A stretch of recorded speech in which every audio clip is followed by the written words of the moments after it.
Mm-hmm. What you got there, John? It's my angry orchard. Ah, And then behind him, he's got a very happy orchard. yes. Yes. I'm Dan Carlson, pretend critic for Two Cat Men. And I'm John Kadolf, the actual critic for Two Kept Men. And joining us is our guest, but basically part of the Two Kept Men, but we just are too lazy to change the title. Two Kept Men and Friends. Yes. Dave.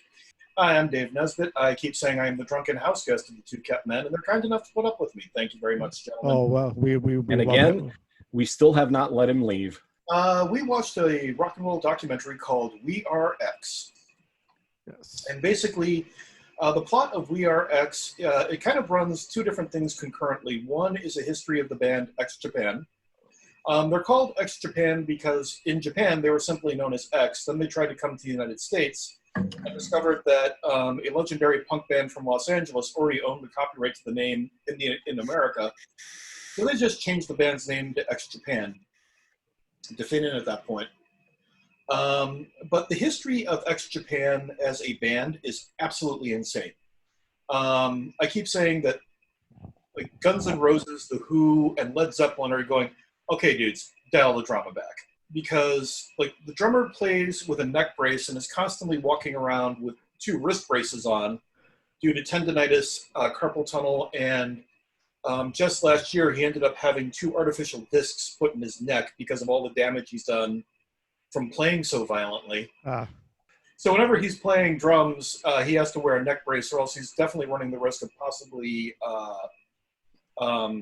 doing himself some very, very serious damage.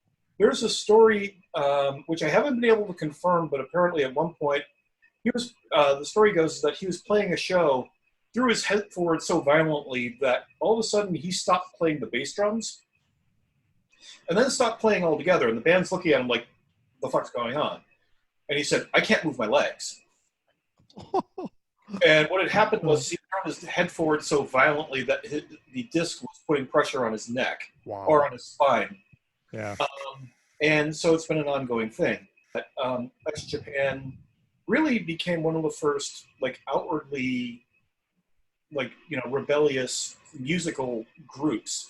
The entire Visual K thing was such a shock to the system because you're talking about Japan in the mid to late 1980s. And even now, Japan very much has a culture of, you know, it's the salaryman in the blue suit with the tie and the shirt, and nobody wants to stand out for fear of being pressed down. And then you take a look at a picture of the guys in X Japan in the 80s with this like, poisons telling them to dial their hair back because it's just like massive amounts of hair and makeup, and they were also very much a gender bending band and all of that. And I believe in the documentary itself, they kind of talk on the fact that Japan as a nation of younger people reaching for different new things. X Japan was that new thing. They were this breakout of like you guys were saying, this rebellious kind of music, and for the type of music that this band excels in, to arise there is like Godzilla himself, coming out of the sea. It's a huge thing. Dave actually calls them the rock and roll kaiju because they're so bigger than life. The lead singer broke the group up for a decade because he decided to join a cult. There's actually a translation on one of the X Japan fan boards of Toshi's autobiography, and him talking about his period of time in the cult is just fucking heartbreaking. And so the second part of the story, or the other part of the story, is the band prepping for a gig at Madison Square Garden, finally kind of making their first big American breakthrough. And, it's them doing the rehearsal thing and kind of getting a view of what life is like for, especially a foreign band in the United States. They must be pretty big here to sell out Madison Square, or at least even play Madison Square Garden. You don't just get to play Madison Square Garden because you feel like it. Yeah, the way that actually X Japan has won both Best Foreign Band and Best Fan Base at the Revolver Golden God Awards. It's not uncommon to see European or American fans, doing the equivalent of like the Deadhead thing, of hitting every date on a U.S. or Asian. Oh, okay. Yeah. Okay. I can see that. I can see that. Seeing this documentary, I will definitely make it a point that if they make it back to America, that I'm going to go and see them. When you hear the band, for those of you watching, it's this intriguing mix of like progressive metal, thrash metal, and like Journey style ballads. I mean, they're like dynamically all over the place. If you took Queensryche and Journey and just kind of mushed them together, and I was going to say Queensryche, early Queensryche up to Operation Queensryche. Mindcrime, yeah. It'll sound weird when I say it because I know that Yoshiki is a huge Kiss fan, and I've seen Kiss live on a couple of occasions. But I was like, it's like a Kiss show, but with a better sense of taste. Yeah, Gene Simmons actually appears in the documentary. Yeah, his comment about if they had been born in the United States or England, they might be the biggest band in the world. And I'm like, with the music they made, I could actually see them being like the massive breakout band in a way if they had been able to get their English together a little bit earlier. They actually themselves said that that's what they felt that's what held them back as well. That they were going to make an English album, weren't they? And yeah, they the last album, proper studio album they did was Dahlia, and it wound up being an issue. It's not mentioned. They mentioned the album in the movie, but they don't mention the biggest issue was recording that album took so long that by the time they got around to recording a Japanese or an English version of it, everybody just threw their arms up in the air and said, "We are exhausted. Can we just go out and tour behind this damn thing?" And they're showing a scene where Toshi is working with Yoshi on a vocal track, and he's just singing a line. And they do it a couple of times. And it's really hard to explain to anybody who's never done what I think of as proper studio time. But you literally will sit there, sing a line, sing it again, sing it a third time until you get the line absolutely right. And then you'll probably double that again. And that's kind of, in the end, what kind of led to Toshi getting disillusioned with the band and joining the cult, was that he was so stressed out over being asked to do a lot of stuff that he wasn't sure he was capable of doing as a vocalist. Well, I think so. They recorded the entire album in Japanese before the plan was to record it in English. I think I was under the impression that it was intended to be an English original album, but it was going to be a cover album of their Japanese album, apparently. Right? Yeah, and they were going to try to put that one together, and then by that point in time, the band was, because Toshi had a solo career. Hide's solo career had almost gotten to the point of being bigger than X Japan itself. X Japan, they had already prepped a number of tour dates across Asia. And you got to remember, it's kind of weird to consider the idea, if you know anything about the history of Japan and Korea and how those two countries do not, under any circumstances, get along, X Japan is one of the very few Japanese acts that like routinely headlines in Korea. Interesting. So you're talking about South Korea, or have they actually? Oh, man, they really broke a barrier if they got into North Korea there. I can't see X Japan getting over at North Korea. I just picture like Toshi standing up on the stage going, "Okay, motherfucker," and then that would be shortest gig in history. Like one review I read about this movie had a kind of a cutesy little line about, but there's they said this is the one movie where you're going to hear a drummer on stage in a big amphitheater get in front of his drums and say, "Okay, I guess I'll do the last 10 minutes of the drum solo." Yeah. Not the 10-minute drum solo, the last 10 minutes of the drum solo. The funny part is that there's actually a really orchestrated part of that drum solo, because I thought that was really weird, and when I left after seeing the film for the first time, I started looking them up on YouTube. There's two different versions of what Yoshiki does during a drum solo.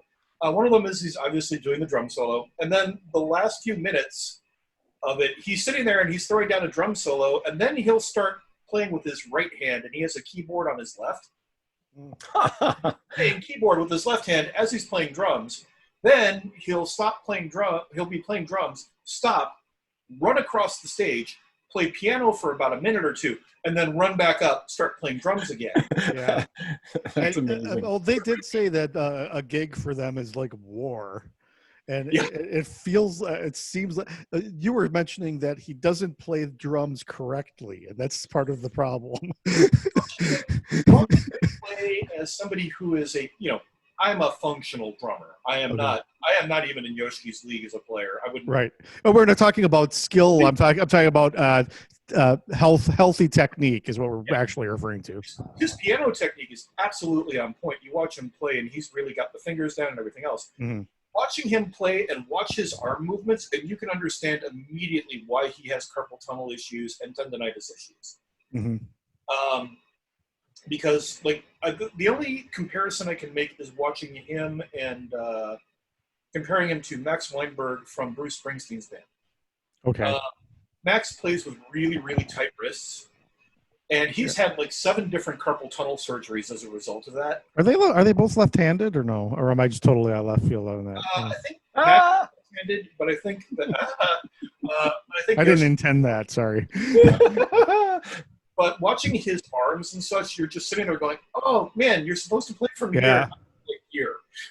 I feel terrible because he looks the kind of medical issues he's having are the same kind of medical issues that Kurt Cobain was having, but Kurt Cobain was throwing himself into drum sets and smashing guitars and hitting himself in the head with them. And here, this guy just hurts himself because he's playing. Well, watch some of the other videos of him when Yoshi's playing, and like there are a few times when he launches himself into drum kits. I mean, there was a period of time where he and Hide would be drinking so much before they walked on stage that somehow would play an amazing gig and would do stuff physically that would wind up damaging them without realizing it because they were so drunk at the time. Oh yeah. Yeah, I've experienced that. Yeah, just this morning, really, but it must be Friday. Yeah. Where did all these bruises come from? One of the if I'm jumping off topic and anybody wants to bring me back, that's cool. The one thing actually really moved me. There's a sort of a section where, and I don't know all the band members' names and stuff, but the guy who joined the cult, Oshi. So Oshi, okay. So he left the cult, and he was talking to, I don't know if he left the cult, but he was talking about the cult to one of the other band members, and he was saying, he was talking about how every time he would get a phone call while they were in the studio, everybody else thought it was like some management or something, but it was actually this cult checking on him. Yeah. And at the end of all this, they interview the other guy kind of in private, and he says, whether he's in a cult, whether he's brainwashed or not, he's still my friend. And I think that's kind of like on the list of, if you're going to sit down and look at the themes of this particular film and of the band, one of the ongoing things has been the friendship between Toshi and Yoshi. And when that broke apart, that was, that had to be a horrifying period to be Yoshi at that point. When the band broke up, somebody that you've been a friend with since grade school has left and said, what you're doing is evil. And then your other best friend, who is the guitar player in your band, and at that point, there had been talks that Hide was going to be the new frontman for X Japan, and they were going to do a different version of it. And then Hide is found dead. That apparently that sent Yoshi into a period of time where he was, not quite inpatient in therapy, but damn close. Yeah, I think that you can see the emotion when he's talking about several different things, and one of them was that situation. The other situation was his father's death, and how that affected him. And I know from a personal standpoint that you just don't come back from that kind of thing. It's always with you, and it always has an influence on your life and how you live it. Um, When you look at somebody else and when you lose someone, it's very hard to not view their passing through a filter of what did we do? What could we have done differently? What happened? You know, I mean, that's to a degree how it is that I got into this film in the first place, and into this band was this film came out a year and a week after a friend of mine had committed suicide, without bothering to give us a note as to why he did it. mm, And so, you know, and typical me, I decided that the best way for me to handle this entire situation was to make sure that everybody else was okay, and I'm going to keep it buried. So I sit down and I watch this film. And they get to the part where Hide died, and there was no note, and all of this other stuff. And I'm watching all the mourning that's happening. Cut to Dave crying his eyes out in the theater, and it really gave me a place where I could really release all of that stuff that I had been sitting on for entirely too long. yeah. And that probably imprinted me on the band in general. Yeah, and so this, you know, this band had quite an effect on you, Dave, and I found that after watching this documentary that I was able to really kind of connect with them as well in other ways, similar ways, but in other ways. So, you know, I kind of have an understanding of where you're coming from on that. But it's amazing when something like a band can connect with a person in such a way that it helps them to work through areas of their life that they've been either ignoring or suppressing, or you know, that kind of thing. It's an amazing thing. And then at that point, like you said, the perfect word, imprinting upon them. Yeah. You know, I can really see that. And to me, the other big theme of the film is it's about the idea of music as a liberating force, of people deciding that they want to express themselves no matter what, in a society that really isn't that big, by and large, on expression. Japan's gotten way better than it was in the 70s and 80s, but you're talking about the first real post-war generation for Japan, and them deciding that they wanted something different and something larger than what they had been given. Japanese fans are unlike any other group of fans I've ever seen anywhere. They're not just into your band. Like, I remember going onto an ex-Japan fan forum and finding there were like 10 pages of arguments over Yoshi's drum setup, and people arguing over what drum heads he was using versus what kind of sticks. I mean, there is a level of involvement with the fandom there that I have never seen with any other rock band, maybe in my life. Well, Yeah. I mean, the title of the movie is "We Are X" because at some point in the movie they kind of made the point that the fans are as much a part of this band as the band itself. Right. I'll post the video. Maybe you can link it up there when you put it up. But there's a video of the band playing a baseball stadium in Yokohama, Japan. And the band's kind of signature song is pretty much what they end. Either they begin or end every show with it. Is a song just called X. And if you have not seen the X jump, it's kind of staggering. Because watching 75,000 people suddenly jump, put their hands up like this and scream X, you know, at the top of their lungs. I have seen video of that. It is quite impressive. It's the only comparison I can make to it is having gone to go see Queen and watching Radio Gaga.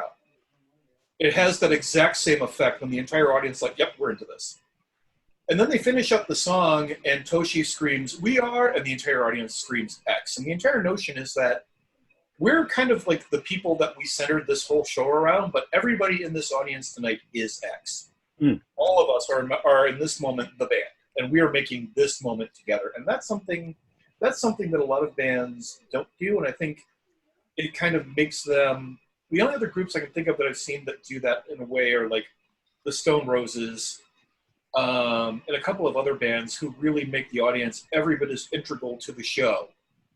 I love the message that they give at the end of their concerts of be proud of yourself, be proud of who you are. Literally saying those words, not just, you know, inferring it, but literally be proud of yourself. when I showed it to another friend of mine who has now become a massive ex-Japan fan, say hello to my dear friend Matt Hatcat. Sometime we should have her on because she's amazing. But Kat almost cried when she saw, Toshi, yelling out, be proud of yourself. Yeah, that was very moving.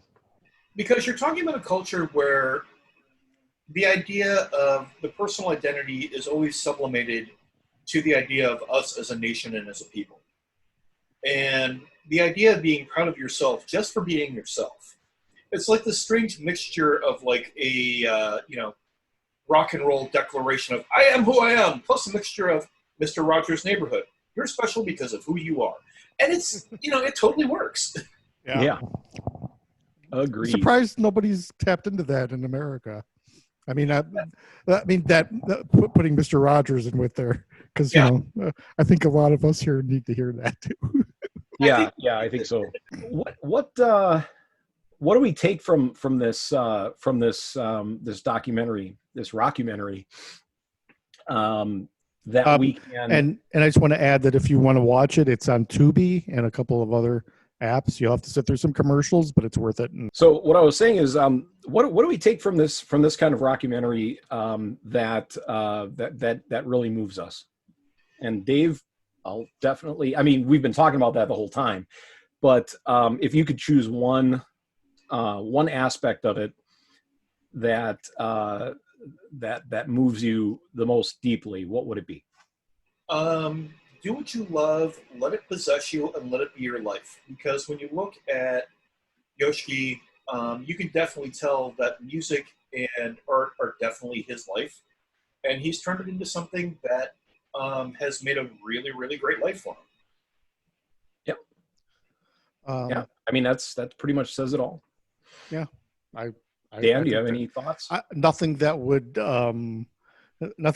sound anticlimactic after that. It's like I could just say, make sure you use proper drumming technique. Yeah.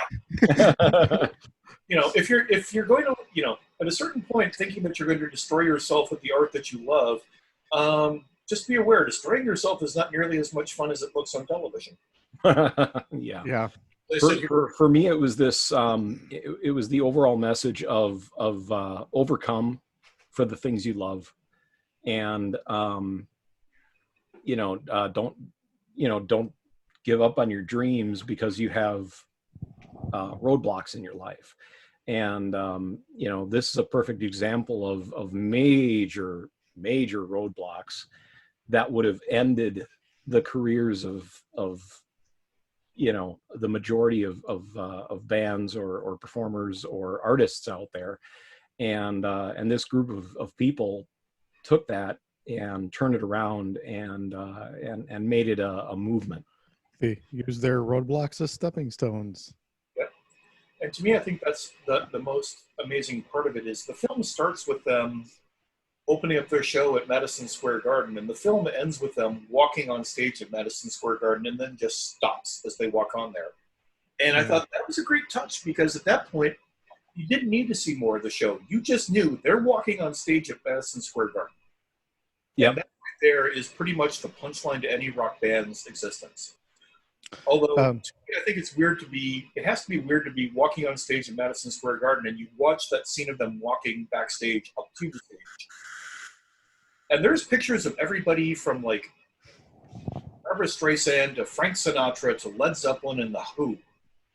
And you're like, I would be walking up going, no pressure, we're good. I can handle it. That sort of thing. Exactly. Yeah. It made me think of Music of the Heart, the Wes Craven movie about Meryl Streep wanting to get to Carnegie Hall, and finally she gets there. She starts out as this teacher in bad neighborhoods, and she gets them to the Carnegie Hall. So rather than giving up on her dream, she actually just worked from where she was. So it kind of reminded me of that. And that's a really good point, Dan. I think that a lot of this kind of points to the fact that you don't always have to start over. You don't always have to take a situation that is kind of derailed you and then think, okay, well, now I need to start over from scratch. Yeah. No, I mean, you can start from right where you're at with all of the success and any of the positivity you've had so far, and move forward from there. You don't have to go all the way back to the beginning and try again. You just start and you just do and you go. And I think that was a huge a message in this rockumentary as well, is that, like you said, pick up where you are and go. You know, in the end, I think it's about deciding who are the people that you want to carry with you on the journey heading toward the thing that you love. And to me, that's ex-Japan right there. This strange collection of very, very odd, remarkably dysfunctional individuals, but all of them have a goal of, we want to make the music that is our music, that speaks ourselves. And with that, they've succeeded beyond, the vast majority of the dreams of most people. Very good point. This review has been brought to you by the letter X. Yes. Press. Yeah. I'm press play hardcore. Definitely. Press play for me as well. And Dave, of course. Oh, duh. Press play and press He play. clearly didn't like the movie. Yeah. I actually have the Blu-ray at home. I bought a few Japan t-shirts. My friends are, with the exception of a few people, I have now made a list of people who don't mind me talking about Japan, and people who are like, dude, you talk about it one more time, we're going to punch you in the face.